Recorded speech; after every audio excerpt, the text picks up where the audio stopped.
My name's Jonathan Sharples. I'm based at the Education Endowment Foundation and York University, and I'm delighted that Alex Quigley is joining us for this session. Alex is Assistant Head Teacher at Huntingdon School, and we're going to run through some of the latest findings that are emerging from the Education Endowment Foundation, the EF. So I'm going to talk a little bit about the projects, the results that are coming through, and Alex is going to provide some interpretations in terms of what he thinks that means for practice. As many of you will know, Alex does a blog called Hunting English and regularly gives really insightful commentary on the findings that are coming out from the EF, so I'd certainly recommend that if you haven't had a look at that. So this slightly odd title, should we drop peer tutoring for philosophy for children? Bit of a spoiler alert, the answer's no. But what we're going to do is we're going to run through these projects, describe them in a bit more detail, and hopefully get into some of the nuances that emerge when you look at individual studies and how they relate to the wider evidence base. So, for those who don't know, the Education Endowment Foundation was set up 2011 with a substantial grant from government with the aim of trying to work out what works in breaking this link between family income and educational attainment. Obviously that's not a new topic and a new sort of subject, but really what the EF was trying to do was say, let's try and take a more systematic and scientific approach to working out what works and what doesn't work in raising outcomes for disadvantaged pupils. There's loads of initiatives that's gone on in the past, but have we really learned from what's worked and what hasn't worked previously? We're very fortunate in York. We do a lot of work with Estelle Morris, who's been a long-standing supporter of this agenda. And I heard her describe it really well. She said, you've been in education a long time when you see the same idea not just appearing once, not twice, not even the third time, but even fourth and fifth time. And she's got loads of examples of that. I think the one she was talking about was project-based curriculum in primary. It's been in and out for the last 40 years, hasn't it? And she says, well, that's frustrating in itself, but what's even more frustrating is that we don't stand on the shoulders of previous progress. Every time it comes in, it's as though we start back again and we revisit this for the first time. So for us, this is about long-term agendas, incremental improvements by building on the evidence of what's working. It's also about a culture change as well, and trying to move it from a situation where research is seen that something's done to the profession rather than something that's done for the profession, with the profession, and actually by the profession. And this is a big aspect of what the EF's about. It's not a body over here deciding what goes on and then getting schools to do it. It's very much a collaborative endeavour. And if you look at the range of things that the EF are doing now, schools are intimately involved in all aspects of our work. So you can kind of split what we do into four kind of areas. First thing we do is summarise what's already out there. Let's not start with a blank sheet of paper. Let's pull together the existing evidence. And again, the way you probably know that is the Teaching and Learning Toolkit. Just out of interest, just as a show of hands, do people who in the room knows of the Teaching and Learning Toolkit? Oh wow! Okay, that's incredible. So, okay, I don't have to explain what it is. So the toolkit, we've pulled together. It's been widely used and widely accessed, but it's still a set of principles that are based on evidence. And we're seeing schools, you have to read Alex's blog, but loads of other examples where they're taking those ideas and working out and operationalising them. What do they look like in practice? What does feedback look like in maths in secondary school compared to primary English? It's different. So what does it look like in practice? The next thing we do, which is a lot of the funding, is making grants and funding projects and things that show promise for raising outcomes for disadvantage. And again, schools are really part of this process. We have a large number of school-led projects where the schools are doing world-class development and innovation work, coming up with interventions and approaches, and running really good projects and getting good results. The third thing we do is evaluate all those projects. We're known for doing randomised controlled trials, which is certainly the case. Out of the 100 projects, I think 85 of them have randomised controlled trials on the go, but that's not all we do. We certainly do a lot of mixed methods evaluations, process evaluations, looking at how things work and why things work as well. So it's not just the RCTs. And I think at the last count, something like 5,000 schools are involved in those trials now. So that's 1 in 5 schools in England. So this is very much a collaborative endeavour with the schools and research working out collectively what works. And then the final thing, which is my real interest, is, well, what do we do with that information? How do we bring it to life? How do we mobilise it and engage it? And we know schools rightly listen to other schools. So let's use the schools themselves as the disseminators, the supporters, and the kind of implementers of this evidence. And our scale-up strategy that we're developing has schools very much at the heart of that as part of a kind of self-improving system. So it's very much a partnership between research and practice. In terms of kind of an idea of the scope of things on the go, so I said around about 1 in 5 schools, over 600,000 pupils. There are about 100 projects now, just over 100 projects that we've funded to date, and they're evaluated by 20 independent evaluation teams. So there's a vast amount of things on the go, and pretty much whatever you're interested in terms of education, there's a pretty good chance that we'll be funding a project in that type of area. So if you've looked at the EF before, if you've looked at the toolkit, I'd recommend going back now and really starting to look at some of the projects that we've funded. Obviously, there's a delay when you fund these projects. It takes a while to do the research and the evaluation. But for me, the exciting bit is now, because we're starting to see the results coming through from these evaluations. You can't have evidence-based practice without evidence. And we're now starting to see some evidence come through from some of these evaluations. 44 of these reports of evaluations have reported, and we had a big batch in the summer. So we had 18 projects report in the summer, and that's what we're going to talk a little bit about today. They're not always what you expect. You fund these projects expecting, hoping that they succeed. We're in a position of what we call equipoise, so we're not biased, but we fund them hoping that they succeed. Not all the projects show positive results. Not the ones you expect show positive results. You get some surprises for ones you didn't. So it's a really, for me, quite an exciting and intriguing and at times confusing time, with these projects coming through. So we're going to pick 2 or 3 in a bit of detail and run through those. And the 2 that had a bit of coverage in the summer. And the first one relates to a strategy called peer tutoring. So this is the information on the toolkit plotted in terms of effect, so either effect size or months gain, plotted against relative cost. And you can see here up in this top left-hand corner the things that show relatively high impact on attainment for relatively low costs. Firstly, they tend to be pedagogies, so you've got metacognition, feedback, peer tutoring up there. To me, they all relate to aspects of creating self-motivated, aware learners that know where their learning is going. They have the skills to manage their learning, and I have to say aspects of independent learning in there. Okay, so peer tutoring, the existing evidence is promising. It says moderate impact for very low cost based on extensive evidence. So that's the kind of the headline of the toolkit. So what type of things have been reviewed and evaluated to lead to this overall judgment? So the type of things that feed into peer tutoring are learners typically working in pairs, small group, providing explicit support. It can either take place cross-age, so you'll typically have pupils perhaps 2 or 3 years apart in a cross-age peer tutoring arrangement, or same age, so you can have essentially reciprocal peer tutoring where one pupil will be the tutor, one will be the tutee, and then they'll swap roles within the same class.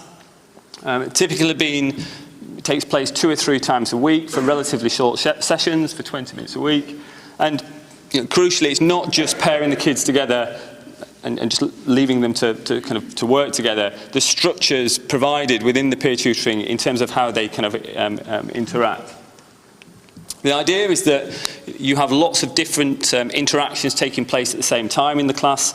There's simultaneous interactions, simultaneous feedback happening to all the pupils, and you get different types of interactions, different types of feedback, and essentially different types of learning taking place. Interesting that the evidence suggests that the tutor often benefits as much, if not more, than the tutee. And it's that thing that as you teach something yourself, you really start to learn about what you know about that. And the idea is that in teaching, the pupil's metacognitive awareness of learning improves, and it helps them improve in their own learning as well at the same time. And I've seen this in taking place in schools. It's certainly not a case of the teacher sitting on the side and letting the kids get on with it.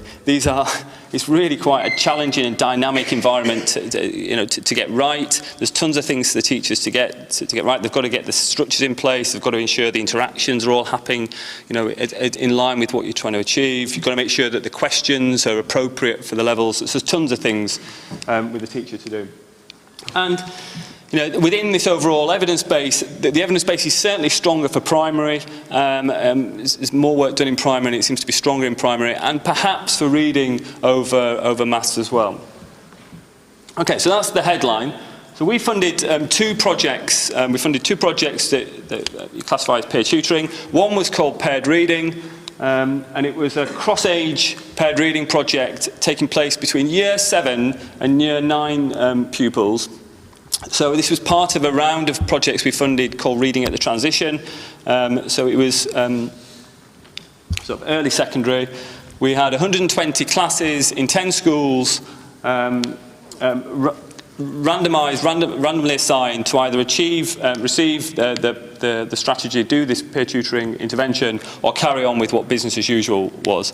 And obviously business as usual in terms of literacy is certainly not nothing, and there was lots of things you'd expect going on in terms of interventions, literacy clubs, all sorts of other literacy things on the go.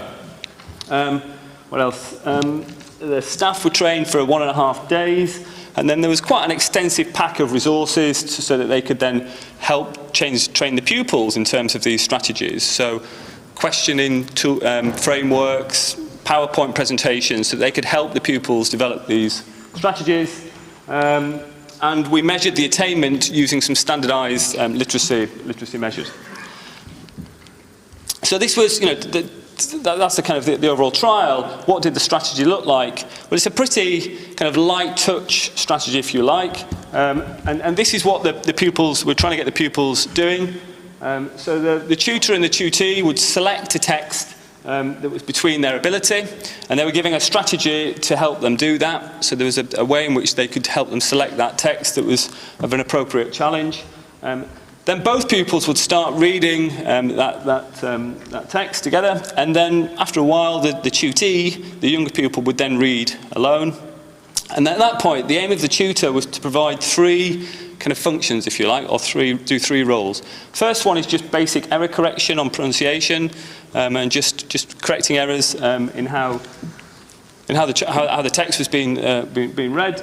The second, which is thought to be absolutely key, was the tutor would ask lots of questions around the text. So this would both be before, during, and after, about the nature of the text. Questions about the meaning, questions about what you think the story was about, where it was going. Actually engaging in the actual the meaning and the engagement with the text.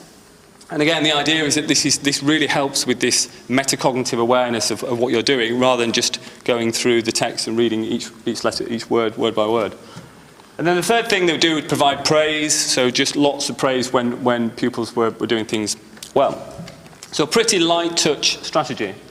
And these were the findings from this project. So on the left-hand side here, we've got the group. So the difference between the intervention and the control group for Year 7, didn't really see any significant impact on attainment for that group. Neither for the tutors, for the older group. Again, very essentially negligible impacts, if anything, signs of a slight negative impact, but I certainly wouldn't read into that with any real sort of strength. And again, no significant difference for free school meal pupils in either group. Okay, I won't go through this quite as much depth, but we did a similar project in maths. This time it took place in primary maths with pretty young children, so years 3 and year 5 paired up together.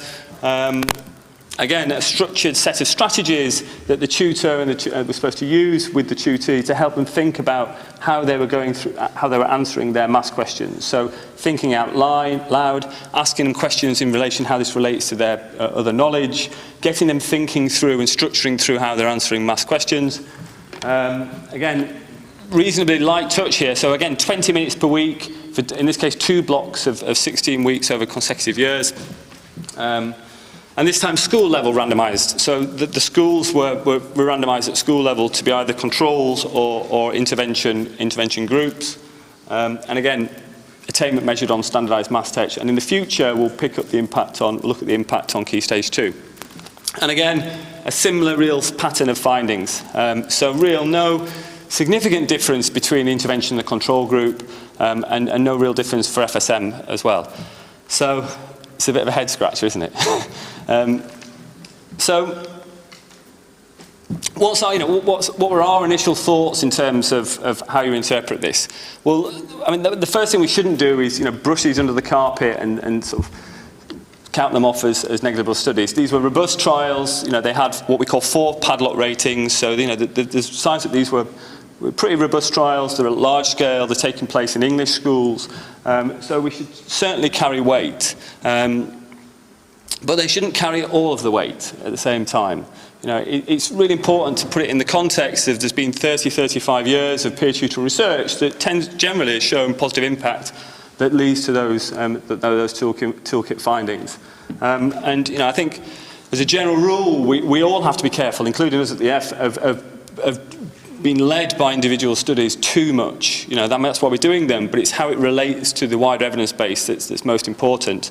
You only have to look at medicine and loads of examples of where single studies have really misled how we've done things. So if you look at MMR, the link between MMR and autism, which is based on 2 pretty shoddy studies that ended up being retracted, and that's it. And it essentially set off the country into not immunising their children for measles and mumps and rubella because of a study that ended up essentially being taken out of the Lancet. So it's really important to see them in the round. When I was putting together this talk, I found this slide looking at studies that had looked at the links between cancer and different types of food. There's a lot of studies out there. Not all of them are very good. So, you can basically find a study that will tell you pretty much any foodstuff will either be a risk associated with risking for cancer or protective for it. So you can say, well, what's the point? Is it all just random noise? Well, it's not, because when you look at the trends that emerge across those studies, you start to see clearly that some foods are more likely to be risk factors than others, and some are more likely to be protective factors than others. So, it's really important to see the kind of trends and the overall themes rather than the individual studies. But what about in terms of these studies? What ideas may be at play? Why have we seen this shift in the results? And we don't have any answers for this, but there are a few ideas that we could think about. So firstly, is there something about the actual intervention itself? Is it just the case that some iterations of peer tutoring work better than others? Remember, this is one evaluation of one iteration of peer tutoring. Are we seeing something that in secondary, peer tutoring doesn't seem to be as effective at secondary level as in primary? Is there something here around the use of peer tutoring in primary maths and cross age that's emerging that it's hard to do for very young children? Perhaps there could be something about the iteration of it. There might be something about the actual way in which it was run. This was a pretty light touch intervention. It was 20 minutes per week. Was it just too light touch? Was there enough of it going on? Is it a case that in the UK, peer tutoring might not be as effective as in the US? A lot of the studies that feed into Toolkit, the evidence base, a lot of it's drawn from the US. Is there something emerging around peer tutoring perhaps being less effective in the UK?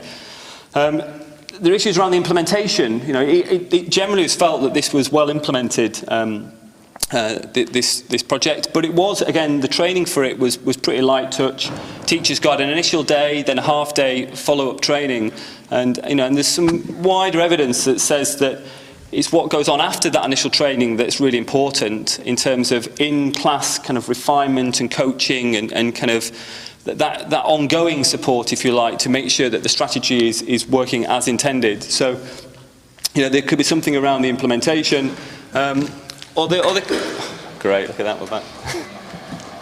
Or, there might be something around the question around the counterfactuals. So is it just the case that we have lots of peer tutoring going on of some sort in schools? So what you're comparing to, is it just that there's a lot of that going on? So we have lots of questions. I'd be interested to see what you think, Alex, about this particular project.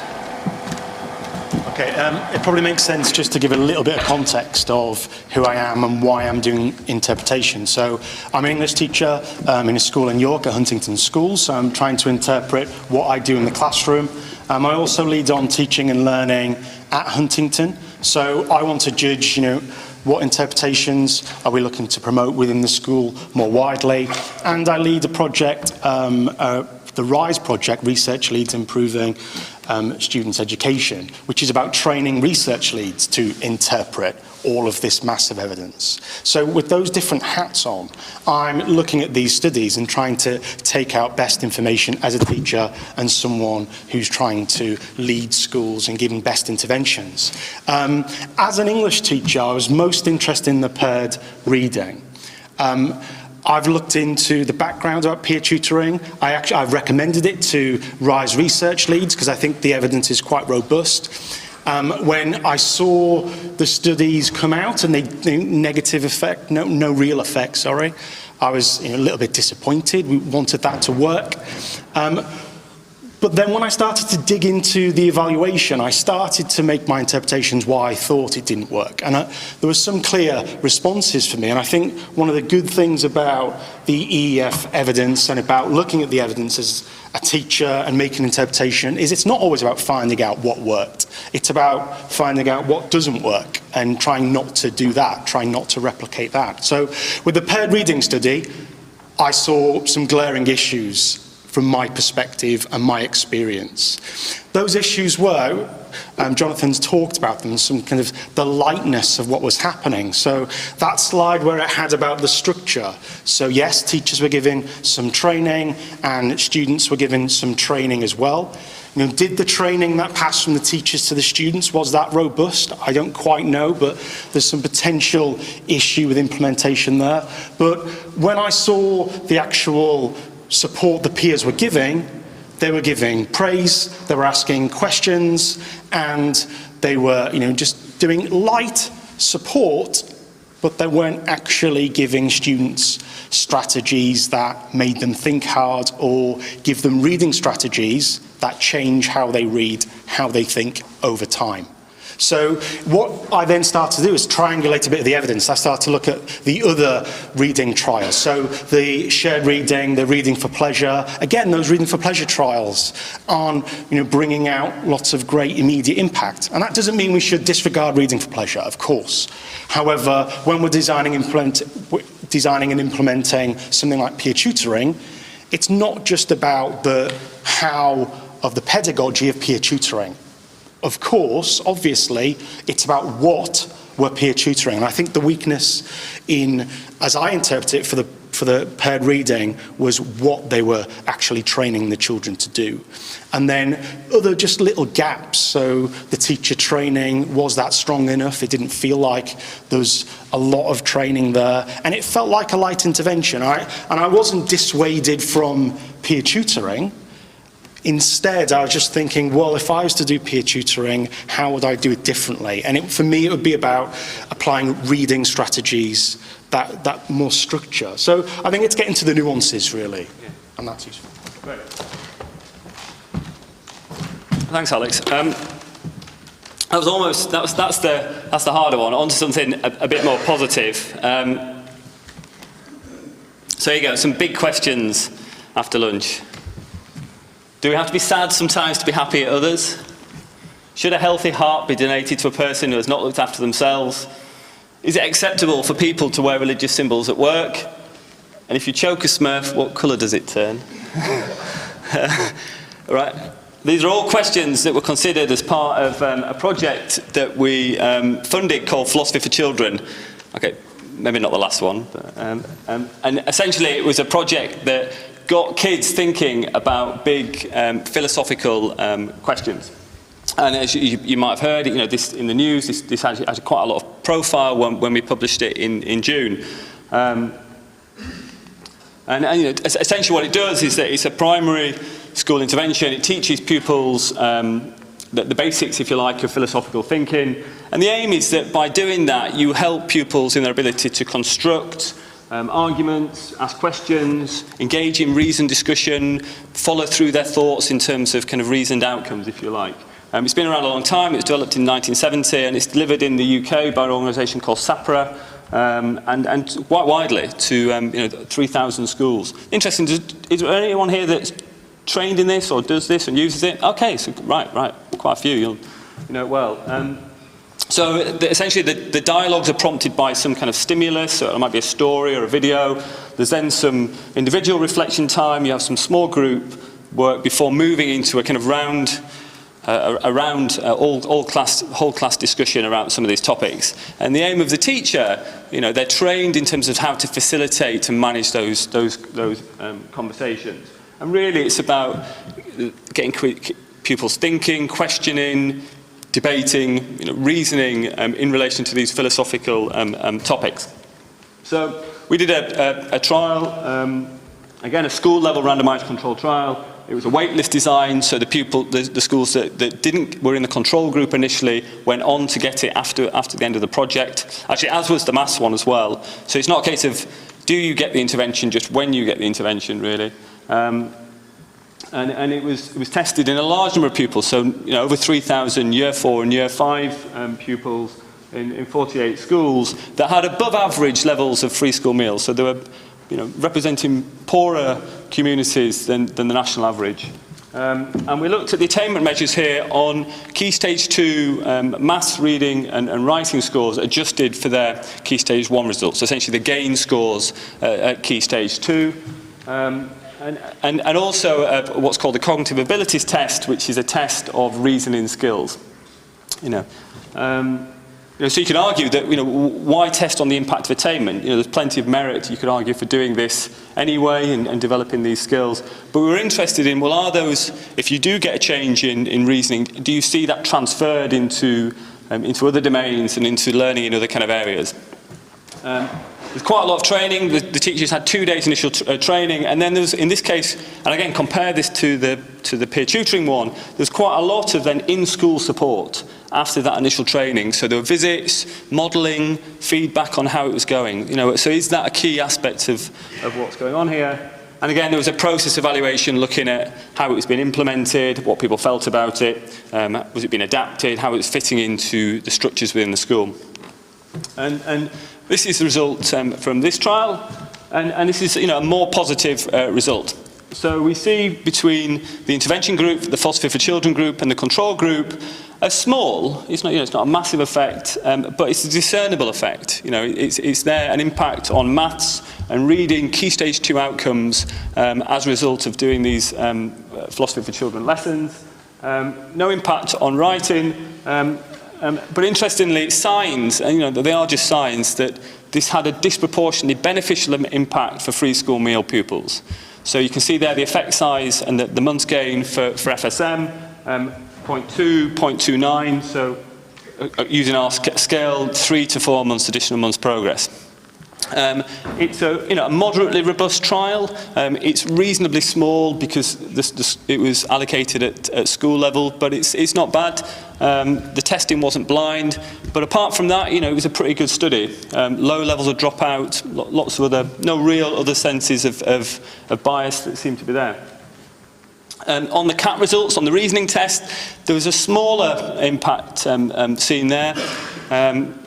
Again, an impact, but a slightly smaller impact on the CAT. Confusingly, and again, this is very, very speculative in terms of what this means, the impact was greater on the CAT test for the non-FSM, which is a bit slightly confusing. But in terms of the overall impact on attainment, it certainly seems to be having a better, the signs that it seems to be impacting more positively for free school meal pupils. Okay, so what the interpretation on this? So, okay, it's a small but discernible impact. I think that's quite telling given the fact that you're not teaching maths and reading itself. You're developing broader skills that are then having transfer, it seems, onto maths and reading outcomes. This seems to benefit FSM more.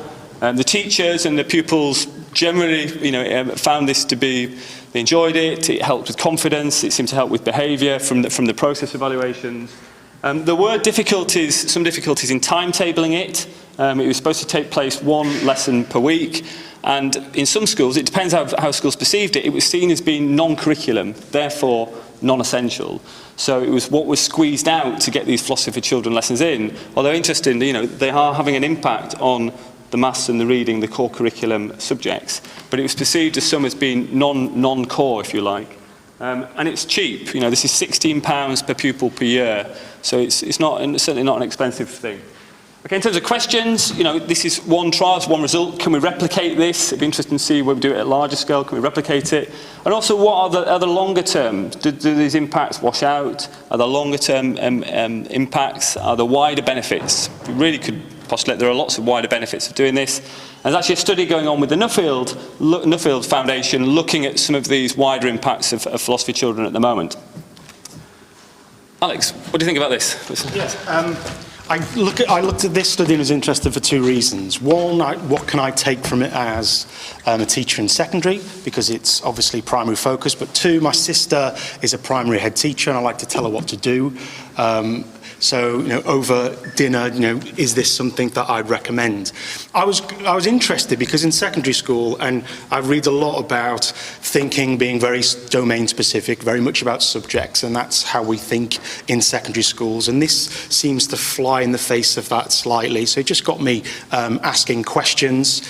Also, it reminded me when I taught the IB theory of knowledge, it reminded me of something there about robust thinking, challenging students in debate. What seemed to come out, the messages I took, is that program has lots of really clear steps. So it's a 10-step program, I think.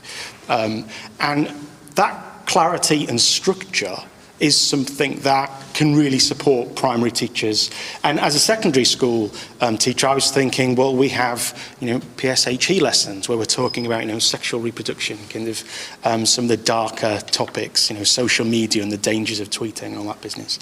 So what can we take in terms of real high quality thinking and debate from this study? And again, with the caveats, it's one study, but what I really liked was there's really hard thinking being done by the students. And I was trying to hypothesize, well, the FSM students, are they lacking some of that structured talk in their wider lives? Is something about the school classes lacking? So it's just left me with more questions, really, but I like the structure of it primarily. So Alex there hinted about how does it relate to other types of projects similar, and going back to the toolkit, when we talk about metacognition, what type of things are we talking about? This is certainly, we'd put in that category of a thinking skills type of approach, developing thinking capacities. So it's planning and hypothesizing, scaffolding, helping kids monitor and evaluate themselves, generating hypotheses and ideas, problem solving, these types of things. And certainly the evidence says that some of the most powerful ways to raise attainment when done right. And I don't know about you, but when I was teaching, it always felt as though thinking skills sometimes could be bolted on. You go and do a thinking skills lesson, it would be abstract, it wouldn't really be related to anything, and then it's hard then to translate that back into both the pupils and the teachers back into their teaching and learning. And when I saw this Philosophy for Children project, I was thinking, is this similar? It's separate lessons on thinking skills. And then I realised that whilst it might be domain general, it's not related to any specific curriculum kind of context. It's not content free. So, Rob's here, Rob's learning happens when you think hard. And these kids are certainly thinking hard, and they're thinking hard about some content. It's just not curriculum content. It's thinking hard about some pretty tough, philosophical questions. And then, this is really heading into the areas of speculation. So, this just, I think it's treat it with a pinch of salt, but starting to look at how this related to other EEF projects that you could classify as metacognitive projects. It involved metacognition. So we've got 4 here. So the first one is philosophy children. The second one here is changing mindsets, which is very well known work around Carol Dweck's work around growth mindsets. So we looked at whether or not you could if you talk to pupils and teachers about the idea of a growth mindset, can you get a change in motivation and attainment? And this project, we've again reported in the summer, the teacher one didn't have an impact, but the pupil one did. Again, it's a small impact on maths and literacy scores. And then we had two other projects. Again, one in the summer was a science project, a primary science project that looked at developing higher order thinking skills in relation to science. And this was a really nice little project and got a 0.2 effect size. And then there's another project that looks at developing writing strategies and help kids think about how they plan, structure and monitor their writing. And we got with that reported last year and got a large effect size, a 0.7. So we're seeing a positive trend here of these types of thinking skills and metacognition type projects emerging. And I just wonder whether or not, looking at the bottom 2 there, whether or not we're seeing when those thinking skills are developed in relation to content, so you're developing pedagogical content, are you seeing greater impacts? I don't know, we'll see. But certainly there seems to be this nice theme emerging from doing this type of work.